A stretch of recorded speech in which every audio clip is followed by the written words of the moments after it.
Well, all the confidence that Brian Hoyer and this Houston offense had generated after the win last Sunday, an afterthought, quickly forgotten until this point. There's Ryan Mallett, and just an interesting little backstory. Mallett, as we told you at the top of the show, missed the team charter here yesterday, paid his way here, flew commercially, arrived last night, is in uniform, and is active. And, Salmon, you're down 3 touchdowns.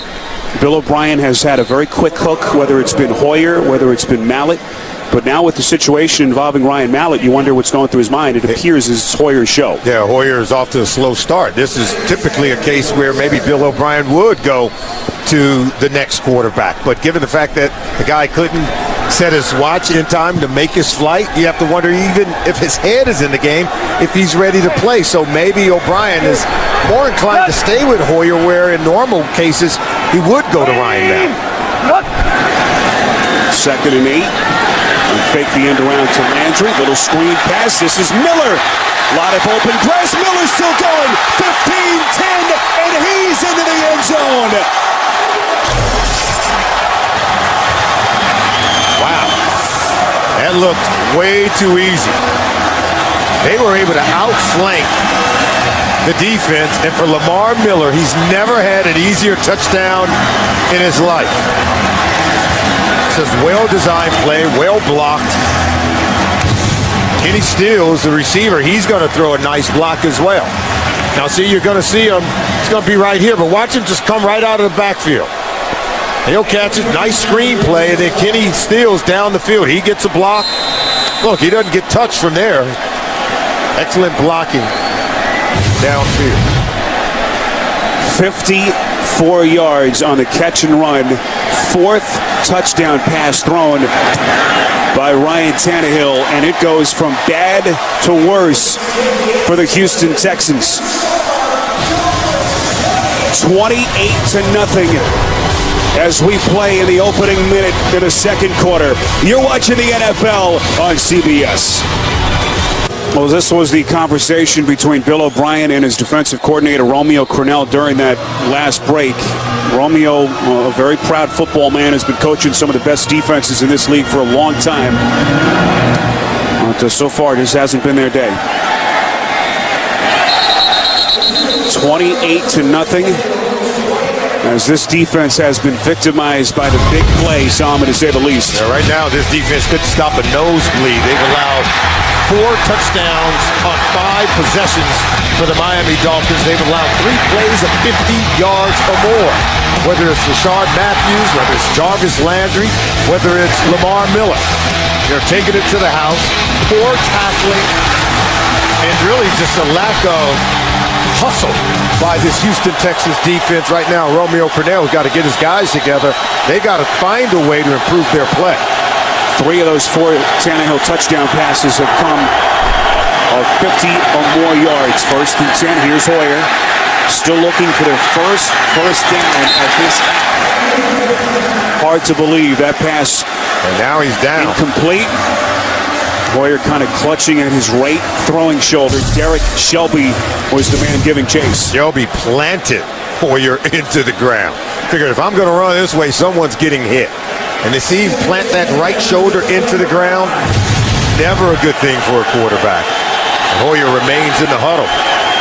Mallett's waiting. Right now, Hoyer's 1 of 10, 7 yards passing on the day.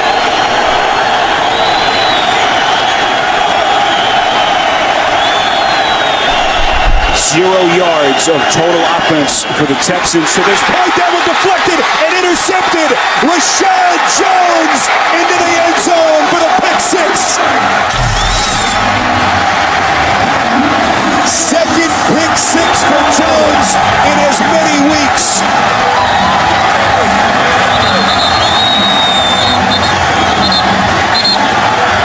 Are you kidding me? It's Murphy's Law. What can go wrong has gone wrong. Look, tight end just pops this one up. Rashad Jones says, thank you. I'll take it. Runs it in for a touchdown. And that back flip. I'm sure Dan Campbell's going to say, we got to be careful of doing that. That was C.J. Fedorowicz, the tight end. And look, Hoyer hasn't been very good, but we have seen multiple drops, Solomon, from his receivers in this first half. And that one comes back to haunt them.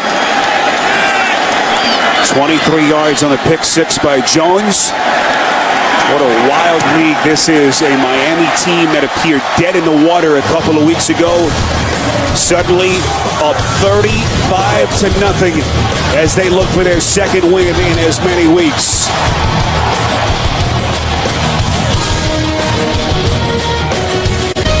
Spiro Ditas, Solomon Wilcots, rest of our CBS crew from Miami.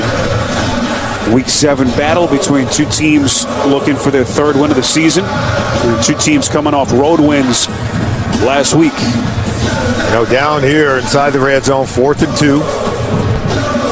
Most likely you're going to throw it, right? And the tight ends have been getting open. That's the one thing about it. We talk about how many passes, Spiro, that they've dropped so far in this game, but they are getting open. They're getting opportunities to catch the ball. Now they just got to catch it.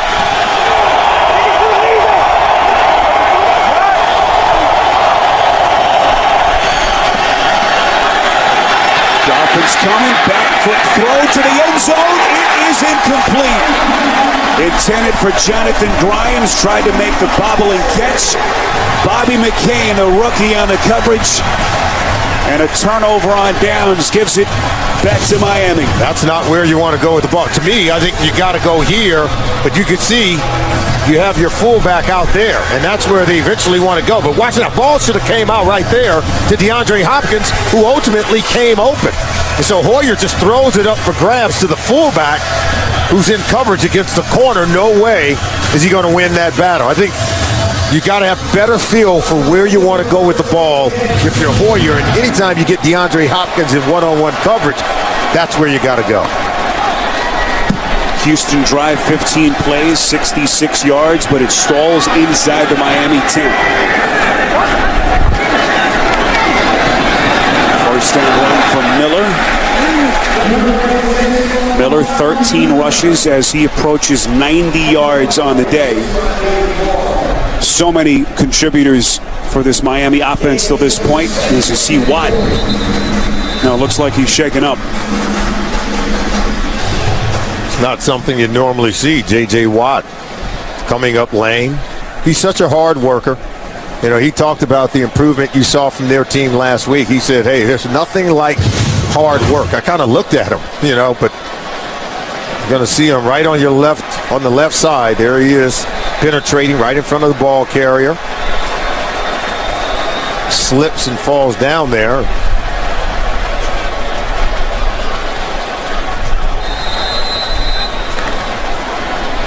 Dan Campbell marveling yesterday at Watt, says he's a guy who just never seems to get tired. As they will continue to look at J.J. Watt, 2nd and 4 here. Tannehill under center. This is Miller. Another wide open seam. Miller still going. Plenty of open grass in front of him. 20, 10, touchdown Miami. 85 yards as Miller is into the end zone for the first time. Well, they're just able to split the defense, and they get them cut off. They get them cut off. They get them walled off, and that's how you're able to score. It's going to be off this right side. See, they're going to come here, and watch, they're going to get the linebacker, number 50, Hakeem Dent. He gets walled off. Once he can't get to the next level, you miss, again, tackles in the secondary. From there, the speed of Lamar Miller gets him into the end zone. It always starts with a missed tackle. First time in the end zone for Miller on a rushing score today. Had a receiving touchdown earlier, as that point after from Franks is no good. Maybe the first thing that has gone wrong for the Dolphins this afternoon. Romeo Crennel cannot be happy. He's allowed Lamar Miller 175 rushing yards here in the first half. Poor tackling from a Romeo Crennel defense just doesn't sound right. It's not something that's common. His defenses are known for being very good against the run. Very good in terms of tackling and in terms of technique and fundamentals. We have not seen that from the Texans defense here today. So J.J. Watt having to come off the field for a play, and Miller makes him pay for it as he runs 85 yards for the touchdown. A little history for you. The Green Bay Packers tied the league record for points and a half as they put up 49 first-half points against Tampa Bay en route to a 55-14 victory. That was October the 2nd, 1983. As this Miami team has blown the doors off this game.